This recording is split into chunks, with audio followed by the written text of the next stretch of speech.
Good afternoon, Lisa. Good afternoon, Andrew. A rapid return after Yes. our TV movie video. Yes, marathon. To which you've got an addendum. I have. To, Yes, about the master leaping. Yes, I forgot to say yesterday. I was thinking as I was watching it yesterday, the bit where the master leaps at the Doctor, and the Doctor sort of he flashes the light in his eyes, doesn't he? Yeah. So he sort of goes over him and into the Eye of Harmony. He grabs onto the post. Reminded me of one of our cats once. Yeah. Yeah, because we had a black Labrador.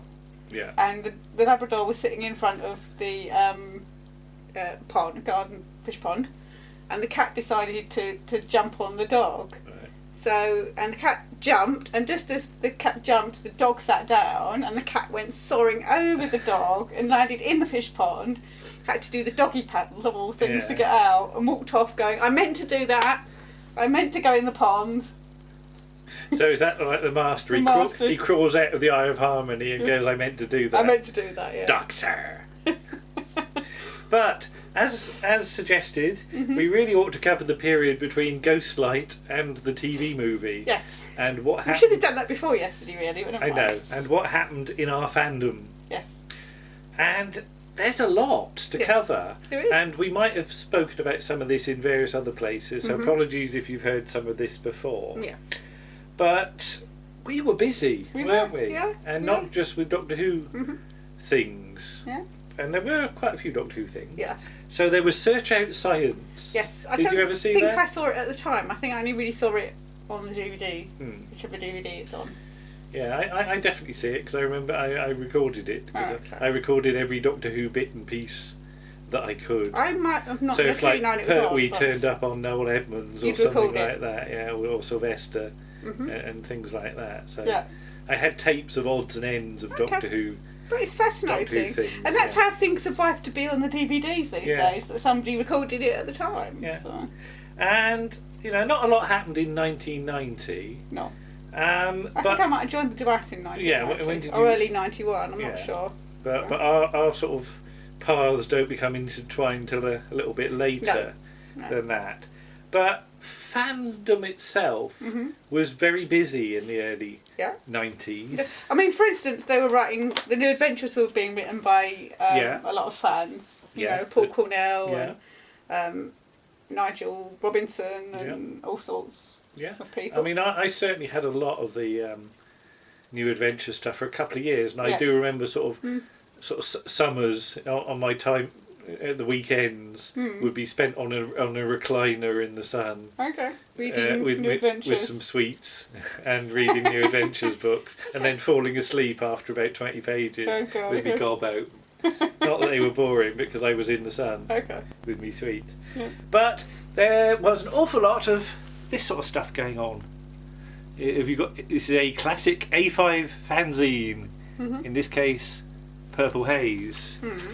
And Purple Haze, May 1991, edited by Stephen O'Brien, with contributions from Gary Russell, Martin Wiggins, Tat Wood, Ian Burman, Keith Topping, Nick Pegg, Paul Cornell, Ness Bishop. There's a name. There's a name from the 90s, and lots of stuff on Doctor Who, but lots of stuff also not on Doctor Who, like Twin Peaks and things like that, because I think fandom generally was looking beyond Doctor Who in the early 90s, which I approved of, although it tended to go to things like Star Trek The Next Generation and later on The X-Files, neither of which I was particularly into. No. So I've said I did fall into the trap of recording every single edition of Star Trek The Next Generation that was shown and rewatching almost none of them. Yes. Yeah. And tapes and tapes full of stuff that I didn't watch again. I quite liked Star Trek The Next Generation. I watched about the first couple of years of The X-Files. Yeah. I have never watched Twin Peaks. I'm sorry to any Twin Peaks fans out there, but it really wasn't my thing at all. So. There's a piece by Mark Wright on the meanings of Chigley. Okay. But it's interesting. Fandom's in a sort of halfway state here. That they do an article on Chigley. Yeah. But they take the P out of it, and I would say try and put too much of an adult spin on the subtext of it. Yeah. And to me, I'm much more interested in talking about what was actually in the episode and not what you imagine the characters got up to. Yeah. But I think it was that thing that Fandom was still, I wouldn't say ashamed of Doctor Who, but if it had to tackle something that was a kids' programme, it wouldn't necessarily tackle it in the way I'd tackle it these days. I was never ashamed of being a Doctor Who fan. Yeah. I was never afraid to go into Smith's and buy something and take it out to the counter if it was a Doctor Who thing. Because I can remember around, it's either the 30th or probably the 40th anniversary, when DWM did that special, and it had a heart on the cover. And when you opened it up, it was closed. Yeah. And a lot of male fans were didn't like that. "Oh, I don't want to," because especially there's like a pretty girl on the till.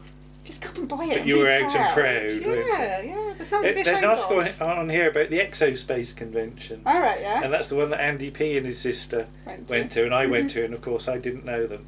No. But Nick, Paul, and I all went to the Exospace conventions, and I think it's true that our area of Salisbury fandom didn't really have many connections with wider fandom. No. So I'd buy these fanzines and I'd sort of recognise these names. But I bet you most of the people writing for these fanzines had never heard of any of us in our Salisbury, even though we were doing stuff.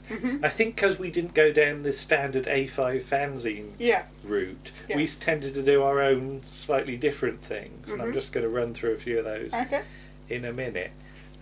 But I did want to write for these sort of fanzines, but I was never brave enough to sort of say say hello, here I am. I'd like to write for you. Okay. So I do wonder whether. Oh, sorry, the lighting's gone moody. The lighting's gone all moody for my admissions here.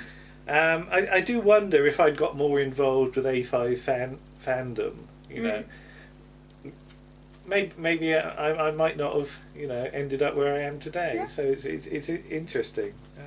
But yeah, I was certainly very keen on A5 fanzines, and I bought an awful lot of them. Yeah.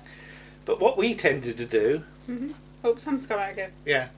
Was here's Ray Phase Shift issue 5, and look, there's me on the cover. With a photo, I think, taken at the Exospace Convention, funnily enough. Probably. That's issue 5. Is that one wacky and tacky, or is it like wacky and tasty? Look, done on cassette for you old people. Ray Phase Shift, 1991. Produced and edited by Nick Goodman, starring Andrew Trowbridge, Andrew Candish, Elaine Ball, Lisa Wardle, Rachel Sinclair and friends, Warren Langdown, Keith Musselwhite and Paul Chandler. Next issue, late summer, a Graham Williams tribute. And the Graham Williams tribute was how we came to know each other, to revolve in our circles. But before we get onto that, we should say about the repeat season. Yes. On BBC Two with Resistance is Useless and the Time Meddler and all that. I definitely saw Resistance is Useless. Yeah. So I probably definitely saw. I remember watching the Time Meddler, but I'm not sure whether it was the BBC Two repeat or if it was on UK. I think it was the BBC Two repeat. Yeah. But I vividly remember, especially the cliffhanger to episode 3. Yeah. The monks got a TARDIS. It's such a memorable cliffhanger. I don't remember watching The Mind Robber, but I probably did. I don't remember watching Sea Devils. Yeah. But I definitely watched The Demons later in the year. Yes, because I nearly turned the recording off. Right, why? Because I think it had just started. The recording had obviously already started. And it didn't look like any Doctor Who I'd ever seen before. What do you mean, not like Doctor Who? Well, I think because when I was sort of watching, when I was younger, it was Peter Davison's era, and it was very brightly lit, and it was all video in the studio. Right. And this didn't look like that. Okay. Because it's outside. It was on film. And it's on film, and it's the stall. And I thought, oh, is this Doctor Who? And luckily, I didn't turn it off. Yeah. I held on in there. So yeah, I very nearly didn't have the beginning of the Demons. But just stuff started to become more available in about 1992-ish, didn't it? As you also, BBC Video were releasing old stuff on video. Yes. And you had the recovery of Tomb of the Cybermen. So there was a lot of interest in old episodes generally. Yeah. I was very excited about the Tomb of the Cybermen because you got a poster with CT from the Dwas, and I had that on my bedroom door. Archaeologists have discovered the tomb of the Cyberman with the Cyberman coming out of the cell. Yeah. But I used to get the videos. I used to I didn't find out about it till a few had been released. But I used to get them from Smith's. Yeah. And they would order them in for me, and I'd go and collect them. Very exciting. So we've got another one in. Yeah. And but I think one of them, I can't remember what it was. They got it in about 3 times for me, and I had to keep going back and going, I've got this one, you've got me this one, stop sending me, because they send you a postcard. We've got, it's not like they even phoned or emailed, because there was no email. So I didn't phone, I'd get a postcard from them, which had your video in stock. And I have to keep going, I've got this one, I don't want this one again. But beyond sort of Doctor Who, you were getting things like sort of Hancock's Half Hour and Monty Python's Flying Circus available on VHS. Yeah, and I was more interested in buying those than I was of things like sort of Next Generation, really. I said I didn't watch Next Generation very much after the first broadcast, but Hancock's Half Hour or things like that on VHS, I'd almost wear the tape out re-watching it. Yeah. So I think that was an indication of where my true interests lay, not necessarily in science fiction-y stuff, but just in BBC stuff generally. Sapphire and Steel, of course, came out on VHS and at some point in the 90s, I can't remember the exact date, and I really got into Sapphire and Steel as well, just because it was so damn weird. Yes. Yeah. So that was nice, just to get that. We should say about the sort of 1993. So you've got Planet of the Daleks. Yes. I know you were excited about that. To this day, I am very fond of Planet of the Daleks. Yeah. Because it was exciting watching it. Yeah. Because I hadn't seen that much Pertwee. I'd obviously seen the Demons. Yeah. I'd perhaps seen the Sea Devils. Yeah. But I don't know why. Planet of the Daleks was tremendously exciting to watch. What about Dimensions in Time? I did watch that, and 3D doesn't work on me. No. Because I've got wobbly eyes. Weird wobbly eyes. I remember being disappointed because you had to buy the 3D glasses. Yeah. And you got all these brightly coloured glasses. I managed to get the only grey pair, I think, in existence. Yeah. They were very dull, but yeah, they did not work for me. Because how much sort of magazine stuff were you reading? Because I was reading DWM. I was reading DWM. I was in the DWAS. Yeah, I was getting stuff and I was reading DWB. I wasn't reading DWB. So and then of course there was TV Zone. TV as well, Zone and Dreamwatch. as well. Dreamwatch becomes DWB becomes Dreamwatch. Yeah. So I was getting a lot of news sources, and there was the brief excitement about the Dark Dimension, which lasted all of about 6 seconds, didn't it? Yeah. And I wasn't that disappointed. No, I never really quite believed it was going to happen in the first place. So. And I was starting to go to signings at this point. Yeah. Because I remember going to a few at the Cafe Munchen, as was. Yeah. And I met Colin Baker and various other people. Caroline John, she blobbed all over my Inferno cover because she had a cheap pen. We've got that on a video somewhere. It's upstairs. And I remember going to one, and there was the person in front of me had his mum with him. Right. Yeah. And I remember her talking to Gary Lee's mum about how you had to go places with them and standing there thinking, hello. I'm here. I didn't bring my mum. So, took Russell to one once. Oh, right, yeah. You got Terence Dicks to sign Dalek Invasion of Earth. Okay, so you still got it? Possibly. Maybe. And 30 Years in the TARDIS, that was exciting. That was exciting, yes. Because we've done a whole video devoted to that, and I think Kevin was quite pleased that we even remembered it. But it was so exciting watching that and seeing clips from old episodes and seeing all the people involved. Yeah. But see our video for our excitement over that. So... Yeah, I think the TV movie just sort of crept up on us, though, because there were rumours for years that, like, sort of David McCallum was going to be the Doctor. Well, I remember being at a convention, and I don't know which convention it was, but they announced that, I think they'd, and this was well before the TV movie, that the BBC had entered into cooperation with somebody, and therefore Doctor Who was going to be coming back at some point. and everybody cheered. And then they said, well, obviously, of course, that means that Sylvester McCoy is no longer the Doctor, but we should give him a round of applause. And I can't remember what convention it was. Yeah. It might have been one of the Doctor Who Blake 7 ones. Who's 7? Yeah. Or something like that. Something like that. But yeah. And because the announcement for of the TV movie came in January, didn't it, of 1996. And I had the television, I was having breakfast and the television was on, but I think the sound was, or I wasn't paying attention to it. And I looked up, and I think John Pertwee's picture was on there. And I thought, oh gosh, John Pertwee's died. Right. Which obviously did happen later in that year. But it wasn't. It was, and then there was a picture of Paul McGann at Longleat with the big crystally thing that he's with no hair. With no hair, and the news that Doctor Who was coming back. Yeah. And it just sort of happened suddenly. It did. Yeah. And you forget how quick the turnaround is. Yeah. But they film it in like a ridiculous short space of time, and it's out, and it's and it's over and done with, isn't it? Done. Yeah. It was all over by the summer. Yeah. But let's briefly sort of take time back again. Mm-hmm. We said about Doctor Who tapes, and as I said, Nick produced 14 editions of Ray Faye's Shift. Yes. Well, a couple of people edited a couple of them. Yeah. But I think to achieve like 14 issues of any sort of fanzine was an amazing achievement. And I think that also encouraged us to do our own stuff as well. Mm-hmm. The fact that Nick did do it regularly, and it did run for years. Mm-hmm. And I know that Elaine produced Spotlight, which was based more on other TV shows. It's more wasn't television. It? It's just television in general. Yes. So, for instance, there's French and Saunders, and I'm sorry I read that again on it, for instance. Mm-hmm.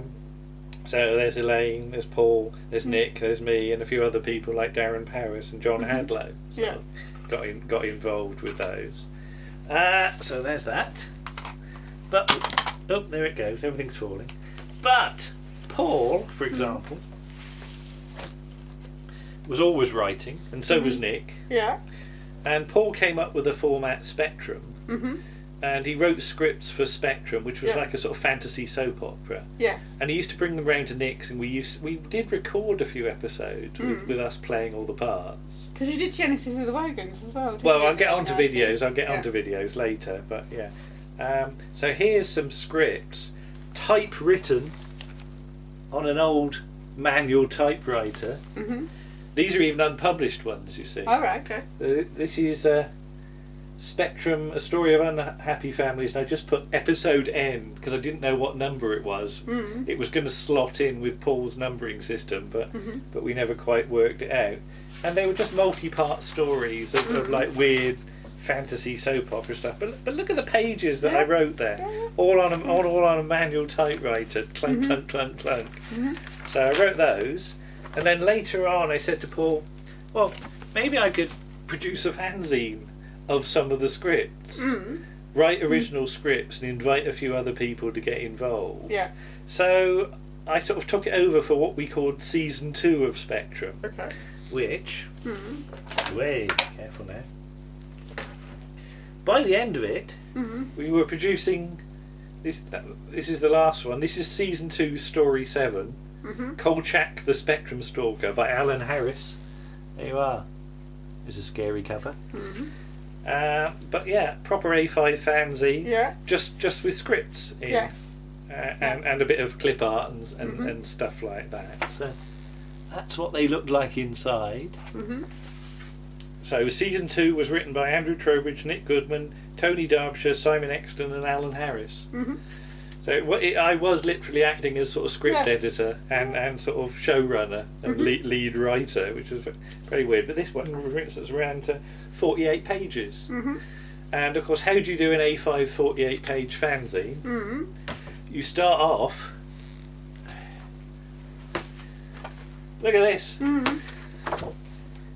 Look, Spectrum, the Spectrum Stalker, the original. Gosh, sheets, the masters. The master sheets. These are A4 bits of paper done on my inkjet. I'm using my A1200 computer, and you paste them onto A3 sheets of paper, and there you are, both sides. Then take them round to the photocopier shop. There we go, and get them to copy them down to A4 sheets of paper, which you then fold in half again and staple together. Gosh. And that's how you did it in those days. Wow. You could do that so easily on a computer. Yeah, I know. It's or you'd send it to... You just send it to Lulu as a PDF and they'd make a book. And they'd print it out. So yeah, that was... But yeah, Spectrum ran for a couple of years and I had great fun doing it. Yeah. And I used to put adverts for it and for Ray Phase Shift in DWB. So if you look in your DWBs circa 1993, you should find us both in there. But we said about Ray Phase Shift 5, but Ray Phase Shift 6, you sent off for. I did. Because there was a special. there was a review of it in CT, wasn't there? There was, yes. And you liked the sound of it. I did. Yeah. So I sent Nick a. So this would have been 1991, according to this. I sent him a cheque and... what, for 50p? For 50p or whatever it was, and a self-addressed envelope. You had to send in a cassette. Yeah, and cassette and... Self-addressed envelope and 50p. 50p or whatever it was. Yeah. And he sent you the tape back. Sent the tape back. And then I sent... Which would be the first time you would have heard my voice. Yes. Yeah, you probably didn't notice. And Nick's voice and Andrew Candish and everybody else that was on it. And I liked it, so I went back and got the back issues, and then we got to being pen pals, Nick and I. Then did you sort of meet? When did you first meet at a comic mart or something like that? Yes, whether that was in 1991 or late 91 or early 92, I'm not really sure. Yeah. It's probably 91. So you sort of started to revolve around sort of Nick and Elaine, maybe. And Elaine, yeah. And I met Paul and Keith. Yeah. Took a bit longer before I met you. And then Nick wrote you a letter, probably, or something, and said, "Would you like to be in a film?" Didn't he? Yeah, because you were doing Sutton Park, Prison in the Sun. Yeah, Paul and Nick had co-written a script for a film, and it was about 90. How long was it? That was about 1993. Yeah. But how long did it run to? It was the best part of about 90 minutes worth of footage, wasn't it?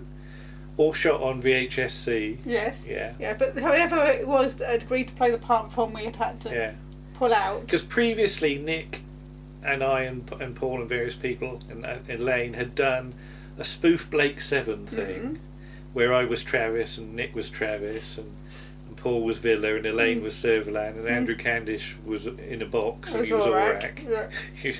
He was just literally wearing a box. I think Nick was Tarrant as well, wasn't he? Yes. Because isn't there a bit where he's got this string wool wig with a hat on, and he runs off at one point and takes his hat off, and his wig comes with it. Yeah, the hair goes with it. It's just a good joke about Tarrant's hair. Yeah. And then we did Genesis of the Wogans in 1991, the same day that the pilot episode was shown on BBC Two, because I think Warren and Andrew Candish went off to watch it or something halfway through filming, or make sure the video was going. Yeah. That was in a baking hot day in the quarry. Yes. Up at Nick's place, and I just felt dreadfully ill when I got home because I was like dehydrated. It was. God. I didn't really take anything to drink. I should have done, but it was a hot day. But yeah, 1993, you were invited to be in Sutton Park Prison in the Sun. It might have been 92, actually. Well, you might have been invited. Yeah. Well, it was filmed in the summer, wasn't it? Yes. Yeah. I don't know how early on they planned it. And of course, we should explain about Sutton Park, where Paul had been filming basically a camcorder soap opera. Yes. Yes. With sort involving of monsters and all things. his friends, monsters, puppets, all sorts of weird stuff. Clive the Clock, yeah.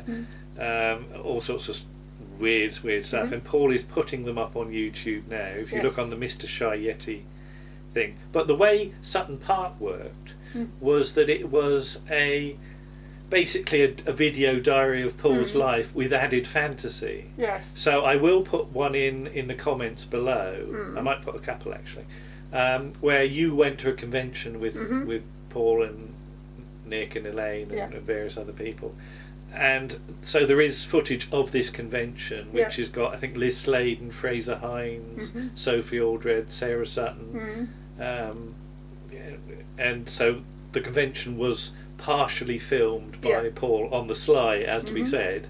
I don't think anybody involved with the convention knew.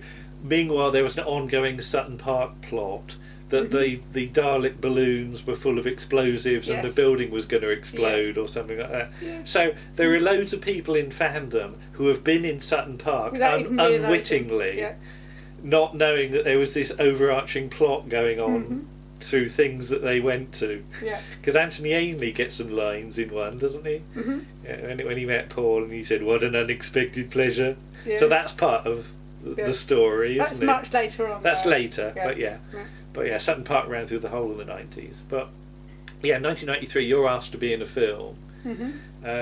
And we did it all in about 2 or 3 days, didn't we? And later films, I think, as with everything, Nick wrote quite a few of them, and again, sort of we sort of learnt how to do them as we went along, didn't we? I mean, we call them films, but they were literally for our own amusement, weren't they? Yeah. Here's one from a bit later. This is the second version of Tide of Freedom. Which we've got that on DVD somewhere. I know we've got them all on DVD now. But this was made originally 1994 and then remade 1999 as a sort of reworked version. Yes. So there's the VHS of it, and look, you're on the cover. There you are. And cover designed by Lisa Parker and Andrew Trowbridge. It says, because I remember designing that on your printer at your house. That we just sort of knocked something up. Yeah. But yeah, they were done proper scripts. Everybody had proper parts. You had to learn your lines. Yeah. You were very good at learning lines. Well, until I missed a whole scene in Prison in the Sun. Yeah. I had to read it really. Obviously, there was a TV Times, and I had the script inside the TV Times, so the TV Times was about 4 times thicker than it. But it was very much guerrilla filming, wasn't it? We just turn up and do it. Yeah. I mean, Nick did get permission for Prison in the Sun. He wrote to the National Trust and said, "Is it all right if we film?" And they said, "Yes, as long as there's no nudity." Yeah. So goodness knows what they'd had filmed there before. I have no idea. But yeah, that was just an awful lot going on, and I think frankly there wasn't room for Doctor Who to go on a regular basis. We weren't missing it. We were missing it, but we were getting on with stuff. But Sutton Park alone clocks up 3,000 episodes, and I was in a couple of hundred of them. So you'd go round to Paul's, or you'd meet up with Paul somewhere, and you'd just film something. Yeah. So I spent one blustery afternoon being chased around the maze at Crystal Palace by an axe on a piece of string. Yeah, much to the confusion of other people in the maze. Other people, yeah. So yeah, we were busy, but that's the thing. General fandom knows very little about all the nonsense we got up to. See what you missed, fandom. So yeah, see what you missed. Yeah, and it would have been, I think it's brilliant now that we're finally in a position to get some of this stuff out there. And I'm really enjoying seeing some of the Sutton Park clips, because there's stuff on there that I filmed that I have no memory of at all. Okay. Much of your stuff hasn't appeared yet, because it's all being recovered from tapes, but they've got virtually all of it now. Yes. And I cannot think how many weeks of continuous watching that would involve if you actually had to watch the whole thing from so bravo to Nick beginning to end. It'll just about fit on a hard drive, I understand. All right, okay. And I think the next few years are just going to be discovering all the stuff that we've done and going, oh, I remember doing that. Yeah. And it is a really good record of the 90s. Yeah. So just how things that were going on in fandom, conventions, what we were up to, and at the time you didn't think of it because it was just Paul filming. But I think we're one of the very few sort of clusters of fans that have got now this record of just everything that went on. Because there are references to Doctor Who all the way through it, and other things that were on telly, and who was doing what films we were doing, because there's all this behind the scenes footage as well. We haven't just got the films, we've got the making of the films. So yeah, we were busy bugs. We were. We're still busy bugs, but in a different way.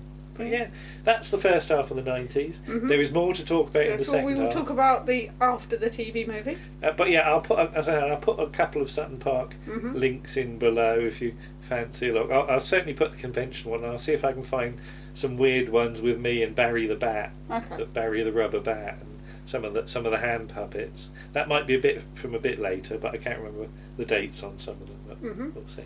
And we'll see you again. Yes. And we got some recording to do tonight. We have with Paul. Yes. So we'll see you again. Bye-bye. Bye.